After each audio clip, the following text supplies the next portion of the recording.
পছন্দের একটি browser open করে নেবেন। তারপর গুগল সার্চ বক্সে গিয়ে আপনি জাস্ট সার্চ করুন অফিস ডেভেলপমেন্ট টুল। আমি গুগল সার্চ বক্সে গিয়ে সার্চ করলাম অফিস ডেভেলপমেন্ট টুল লিখে।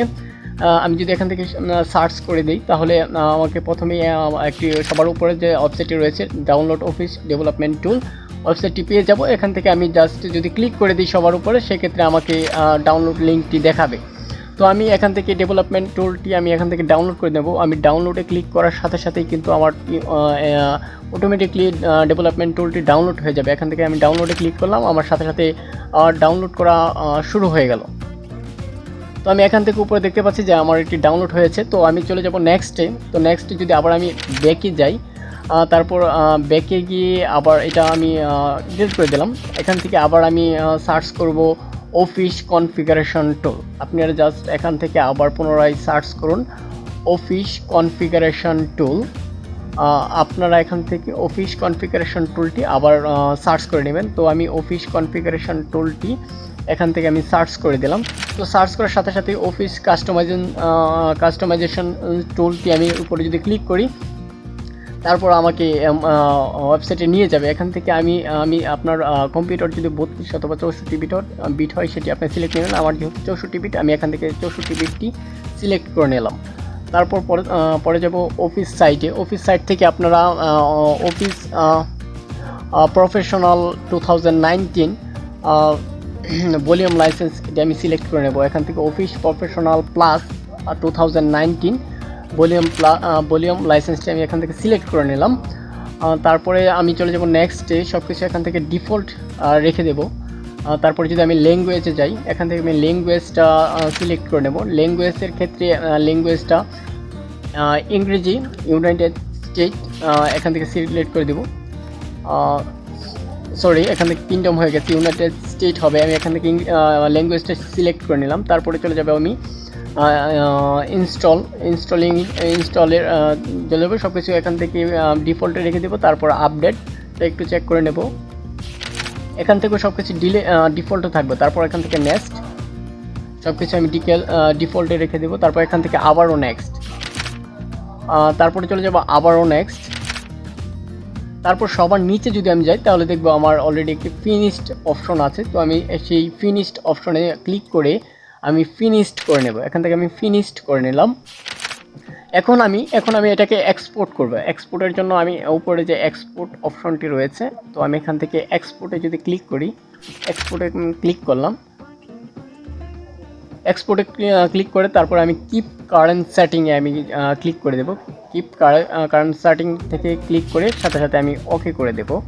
আমি এখান থেকে ওকে করে দিলাম। ওকে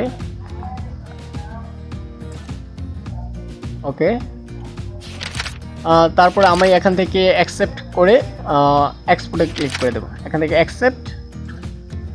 অ্যাকসেপ্ট তারপর এক্সপোর্ট, এখান থেকে আমি এক্সপোর্ট করে দিলাম। আমার এটা কিন্তু এক্সপোর্ট হওয়া শুরু করে দিয়েছে। আমি দেখতে পাচ্ছি উপরে, হ্যাঁ আমার এটা অলরেডি এক্সপোর্ট হয়ে গেছে প্রায়, দেখতে পাচ্ছি। হ্যাঁ আমার এক্সপোর্ট হয়ে গেছে। আমি এখান থেকে ফাইলটি ফাইল লোকেশনে চলে যাব। এখান থেকে ক্লিক করে ডাউনলোডের ফাইল লোকেশনে চলে যাব। আমি দেখতে পাচ্ছি আমার দুটি কিন্তু ডাউনলোড হয়ে গেছে। এখান থেকে আমি আমার মাউসের রাইট বাটনে ক্লিক করে আমি এখান থেকে নতুন একটি ফোল্ডার ক্রিয়েট করে নেব। নতুন একটা ফোল্ডার বা ফাইল আমি এখান থেকে ফোল্ডার একটি ক্রিয়েট করে নেব। এটার নাম দিব আমি অফিস 2019। আপনারা এই ফোল্ডারটির নাম দিবেন অফিস 2019। আমি অফিস 2019 দিয়ে দিলাম। এখান থেকে অফিস 2019 আমি ফোল্ডারটির নাম দিয়ে তারপর আমার কনফিগারেশন এবং ডেভেলপমেন্ট টুল দুটোকে আমি সিলেক্ট করে কাট করে নেব। আমি কনফিগারেশন টুল এবং ডেভেলপমেন্ট টুলটি আমি সিলেক্ট করে এখান থেকে কাট করে অফিস 2019 যে আমার নতুন ফোল্ডারটি রয়েছে এখানে আমি পেস্ট করে দেব। তো আমার পেস্ট হয়ে গেছে। তারপর আমি অফিস ডেভেলপমেন্ট টুলের উপরে যদি আমি ক্লিক করি, ক্লিক করে রান অ্যাডমিনিস্ট্রেটরে আমি ক্লিক করে দেব। রান অ্যাডমিনিস্ট্রেটর থেকে এখান থেকে ক্লিক অ্যান্ড কন্টিনিউ। তারপর আমি আমার ফাইলটি যেখানে ক্রিয়েট করছি ওই লোকেশনটা আমি খুঁজবো। এখান থেকে দিস পিসি দিস পিসিতে ক্লিক করে দেবো, তারপর ডাউনলোডে আমি ক্রিয়েট করেছি সেই ফাইলটি, তো ডাউনলোডে চলে যাব। তারপর আমি অফিস 2019 যে ফাইলটি রয়েছে সেটির উপরে ক্লিক করে ওকে করে দেব। তো অফিস 2019 উপরে আমি ক্লিক করে দিলাম, তারপর আমি এখান থেকে ওকে করে দিলাম। আমার দেখতে পাচ্ছেন আমার এটা সাকসেসফুলি হয়ে গেছে। তো এখন আমি একটু ব্যাগে যাব, ব্যাগে গিয়ে আমার ফোল্ডারটি আমি সিলেক্ট করব। এখান থেকে ফোল্ডার অফিস 2019 ফোল্ডারটি আমি কাট করে আমার সি ড্রাইভে আমি এখানে নিয়ে পেস্ট করে দেবো। দিস পিসিতে গিয়ে সি ড্রাইভে এসে আমি আমার এই ফোল্ডারটি এখানে আমি পেস্ট করে দেব। আমি এখানে পেস্ট করে দিলাম। তো আমার কাজ মোটামুটি কিন্তু প্রায় কমপ্লিটের কাছাকাছি। তো আমি এখান থেকে সব কিছু আমি কেটে দেব। তো আমি সব কিছু কেটে দিলাম। আমাকে এখন কমান্ড মেথড ব্যবহার করতে হবে। তো এখন আমি আমার ডেস্কটপের হোম স্ক্রিন থেকে কমান্ড প্রম্পটসটি আমি এখান থেকে সার্চ করে নেব। আমি যদি কমান্ড লিখি, কমান্ড লেখার সাথে সাথে দেখতে পাচ্ছেন আমার এটা কিন্তু চলে এসেছে।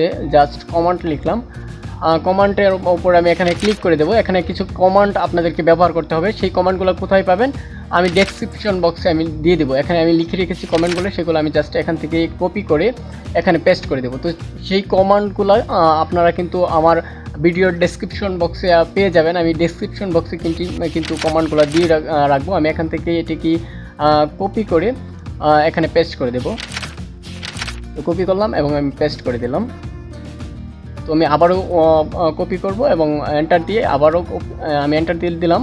তারপর আবারও কপি করব, তারপর পেস্ট করে দেবো। আমি ডেসক্রিপশন বক্সে এই কমান্ডটি আমি দিয়ে রাখবো। তারপর আমাকে পেস্ট করার সাথে সাথে কিন্তু আমার ডাউনলোডটি অটোমেটিকলি শুরু হয়ে যাবে। আমি ডাউনলোড একটি লম্বা একটা প্রসেস প্রক্রিয়া, যার জন্য আমি পুরোটা দেখালাম না। আপনাদেরটা কিন্তু অটোমেটিকলি ডাউনলোড হয়ে যাবে, ডাউনলোড এবং ইনস্টল অটোমেটিকলি হয়ে যাবে। তারপর আপনারা এটাকে ইউজ করতে পারবেন। তো এই ছিল ভিডিও, দেখা হবে নতুন কোনো ভিডিওতে। সেই পর্যন্ত ভালো থাকবেন, সুস্থ থাকবেন। আল্লাহ।